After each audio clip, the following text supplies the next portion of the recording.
नमस्कार, मैं हूं अनुज। आज के मुख्य समाचार में आपका स्वागत है। सांसदों की सीमित स्वतंत्रता। अपने देश में प्रायः ही किसी सांसद या विधायक के किसी वक्तव्य पर उसकी पार्टी के नेता नाराज होकर उसकी सार्वजनिक रूप से खिंचाई करते हैं। उसे केवल पार्टी लाइन के अनुसार बोलने की चेतावनी देते हैं, जबकि जो नेता अपने दल के सांसदों की स्वतंत्र अभिव्यक्ति को फटकारते हैं, वे स्वयं दूसरे दलों को नीचा दिखाने के लिए घटिया, झूठी और उत्तेजक बयानबाजियां करते रहते हैं। यह अनैतिक तो है ही, देश हित की दृष्टि से आत्मघाती चलन भी है। यदि सर्वोच्च विचार सभा यानी संसद के सदस्य ही अपने विचार नहीं रख सकते, तो इसका असर अन्य सभी वैचारिक शैक्षिक संस्थानों क्रियाकलापों पर पड़ता है। आखिर जो अधिकार सांसद को नहीं, वह किसी अन्य को भी क्यों हो। राजनीतिक दलों के सुप्रीमो जो तर्क अपने सांसदों का दिमाग बंद करने के लिए उचित समझ देते हैं, वह लेखक, पत्रकार, शिक्षक आदि पर लगाम लगाने में भी उपयुक्त है। जिस समस्या पर संसद ही विचार न करे, उस पर किसी शोध आकलन की भी क्या जरूरत। सत्ताधारी दल अनुदान और नियुक्तियों के माध्यम से अकादमिक संस्थानों पर नियंत्रण रखते हैं।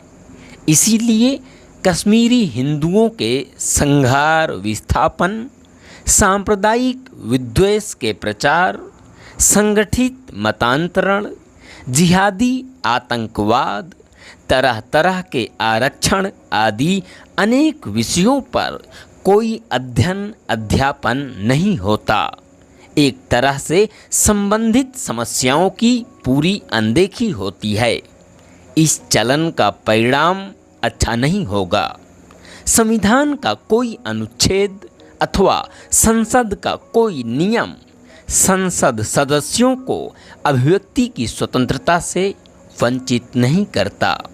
संविधान के अनुच्छेद 19 में अभिव्यक्ति की स्वतंत्रता का मौलिक अधिकार सभी नागरिकों के लिए है। राजनीतिक दलों के सुप्रीमो अपने सांसदों को इससे वंचित करके मूल मानवीय अधिकार पर चोट करते हैं। यदि सांसद की कोई बात गलत है, तो उसकी गलती प्रामाणिक दिखा देना अधिक सटीक उत्तर है।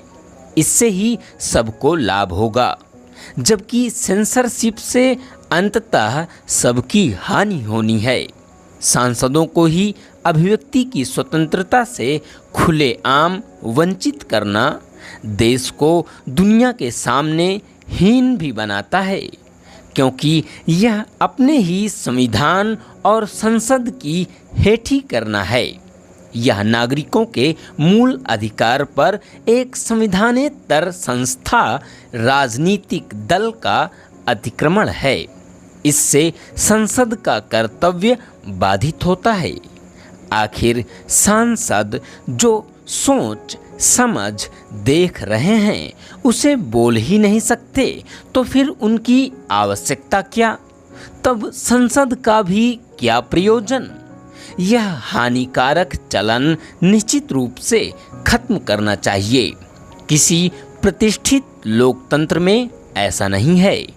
ब्रिटेन या अमेरिका में नियमित देखा जाता है कि गंभीरतम राष्ट्रीय या अंतर्राष्ट्रीय मुद्दे पर भी हरेक सांसद स्वतंत्रता पूर्वक अपने विवेक से अपने विचार रखते हैं।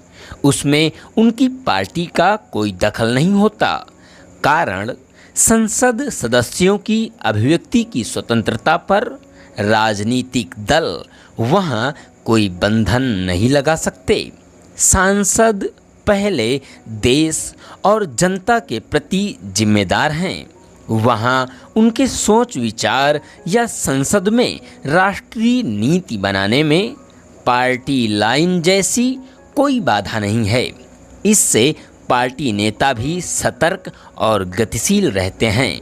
अमेरिका में एक ही दल में रहते हुए सीनेटर हर विषय पर न केवल अपनी राय स्वतंत्रता पूर्वक रखते हैं, बल्कि एक दूसरे को चुनौती देते हुए अपने लिए जनमत पाने की खुली लड़ाई भी लड़ते हैं। सांसदों को ऐसी स्वतंत्रता से ब्रिटेन अमेरिका का लोकतंत्र अधिक मजबूत बना है। विभिन्न विचारों की खुली प्रस्तुति से ही किसी मसले की सभी बातें सामने आती हैं, तभी बेहतर समाधान पाना भी संभव है। यह ध्यान रहे कि कम्युनिस्ट देशों में दलीय निर्देश पर सारे सांसदों द्वारा बंधी बंधाई बातें ही कहने की रीति से उनकी वैचारिक, नैतिक और राजनीतिक क्षति हुई। किसी भी समस्या पर खुली चर्चा के बजाय संसद तोता रटंत दिखावटी विमर्श का स्थान बना रहा। फलतः अच्छे अच्छे जानकार सांसद चुपचाप मिथ्या दावों और नीतियों को स्वीकार करने के लिए बाध्य हुए। पूरी जनता भी सदा अंधेरे में रही। सोवियत रूस और पूर्वी यूरोप के सभी कम्युनिस्ट देशों में 1989 से 1991 के दौर में इसी के आश्चर्यजनक नज़ारे दुनिया ने देखे थे। इसकी तुलना में यूरोप और अमेरिका में संसद खुले विचार विमर्श का स्थान है। हर प्रकार के विचार, सुझाव और विरोध को आबाद स्वतंत्रता रहने से ही वे शोध, आकलन, स्वस्थ नीति तथा गतिशील व्यवस्था बनाए रखने में सफल रहे हैं। हर तरह के मौलिक चिंतन, लेखन और दार्शनिक वैज्ञानिक आविष्कारों में भी वही अग्रणी हैं। तमाम गड़बड़ियों के बावजूद यूरोपीय लोकतंत्रों में रचनात्मकता और आत्मविश्वास का बड़ा साधन वह स्वतंत्रता ही है जो किसी को अपनी बात या आलोचना से नहीं रोकती। उस देश का क्या होगा जहां सर्वोच्च विचार सभा यानी संसद के सदस्यों को ही अपने विचार प्रकट करने की स्वतंत्रता न हो? यह एक डरावनी स्थिति है। हमारे संवैधानिक संरक्षकों को इस पर ध्यान देना चाहिए। स्वतंत्र भारत के संविधान में यूरोपीय अमेरिकी लोकतंत्र वाली भावना और प्राविधान रखे गए थे, पर व्यवहार में धीरे धीरे कम्युनिस्ट देशों वाला चलन ही बढ़ता गया। इसके दुष्परिणाम भी उसी तरह के हुए। अल्पसंख्यकवाद का बढ़ता एकाधिकार, कश्मीर से हिंदुओं का सफाया, कई अन्य इलाकों में वही दिशा, शैक्षिक क्षेत्र में बढ़ती राजनीति, क्षरण, नियमित प्रतिभा पलायन आदि गंभीरतम मुद्दों पर हमारी संसद का इतिहास एक लज्जाजनक चुप्पी दिखाता है, क्योंकि सांसदों पर राजनीतिक दलों की असंवैधानिक, अनैतिक लगाम है। यह दयनीय स्थिति केवल इसलिए छिपी रही है क्योंकि सभी दलों के नेता इस संकीर्ण स्वार्थ में समान रूप से डूबे हैं।